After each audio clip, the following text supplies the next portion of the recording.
Bonjour, du plus gros au plus petit.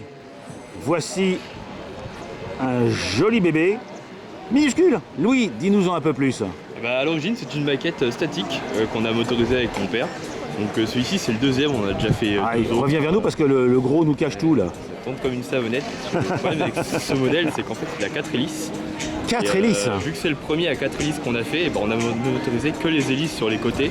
D'accord. Le fluido, on va dire, est un peu loin des gouvernails, donc il tourne un peu pas très bien, on va dire. Alors ça en fait c'est un cuirassé, c'est le hood, c'est un donc cuirassé anglais, c'est ça? C'est un croiseur de bataille anglais, oui. Pardon, alors quelle est la différence entre un croiseur de bataille et un cuirassé? Bonne question, je ne sais pas. Moi non plus. Peut-être le blindage à la limite. D'accord, c'est un peu moins gros quoi quand même. Non, il est plus grand que le Bismarck, c'est bon lequel qu'il a affronté. Mais il s'est d'ailleurs fait couler par le... Ah oui, bah... Je crois que dès la première rencontre, oui, bah oui, la première match nul rencontre 6-4. Oui, exactement. Là il est à quelle échelle alors? C'est l'échelle 1,350. 350. 1,350e. C'est pas la marque LR, c'est une autre marque parce que LR, le problème c'est que c'est des coques en 2 morceaux, donc c'est un peu plus galère on va dire à coller, c'est un peu plus aléatoire. Alors que la coque est en un seul morceau, donc beaucoup plus précis. Et donc sur celle-ci et sur les autres, on va dire, on a motorisé tout ce qui était possible de motoriser, on va dire à l'époque. On a motorisé gouvernail, les 2 hélices, etc. comme j'ai dit.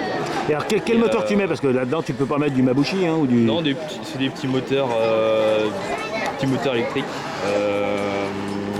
Branchless, des petits moteurs branchless. Oh, c'est extraordinaire, parce que là il mesure quoi, 60 cm hein? Ouais, environ 60 cm. Ouais. Donc on a tout motorisé, on a motorisé les petites tourelles. Attends, je les ai pas vus, reviens. Les tourelles sont motorisées, regarde, attends, je vais zoomer. Voilà. Extraordinaire. Alors, le défi quand on fait ça, c'est qu'il faut bien, Il faut faire attention aux copains parce que tu vois les copains eux ils font 10 fois ta taille. Hein. Et il faut bien faire attention quand on motorise les tourelles, parce que comme vous voyez, elles sont fixées sur les ponts avant et arrière. Et il n'y a que le pont du milieu qui se soulève, donc le problème c'est qu'il faut bien... Ouais, il faut pas te tromper quoi. Non, c'est pas ça, c'est que il faut bien faire attention à ce que ce soit bien frisé, parce que si ça se décroche en dessous, c'est condamné, on peut plus trop y accéder.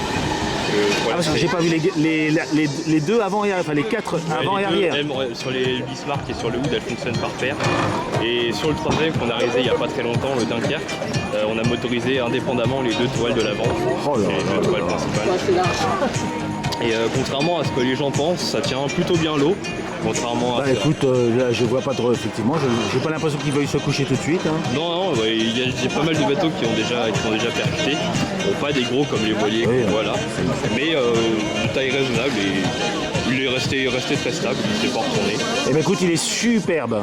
Et puis vraiment les monstres à côté donnent une idée de ce que c'est que du 350e. J'avoue, j'avais jamais entendu parler de 350e navigant. Hein. C'est l'air, c'est plutôt du 1,400. À 400 carrément, oui. Ouais, c'est un peu plus petit et puis c'est... Et l'air, tout le monde sait que c'est un petit peu aléatoire au niveau des modèles plastiques. Oh là là, tu prends des risques. Oh, quelle accélération! On garde un peu de gaz quand même au cas où. Ah ouais, c'est chouette. Hein. C'est une savonnette rapide. Bon, maintenant, il ligne cache tout. On a déjà rallongé le gouvernail, mais même avec ça, d'accord. Ça pas tellement. Où es-tu, toi, là? Ah non, j'ai vu que tu as fait une... Vas-y, fais-moi une petite accélération, là, pour voir. Ah ouais, extraordinaire. Bah écoute, merci Louis, et bah, comme d'habitude, au revoir les amis. Mais il n'y a pas de souci.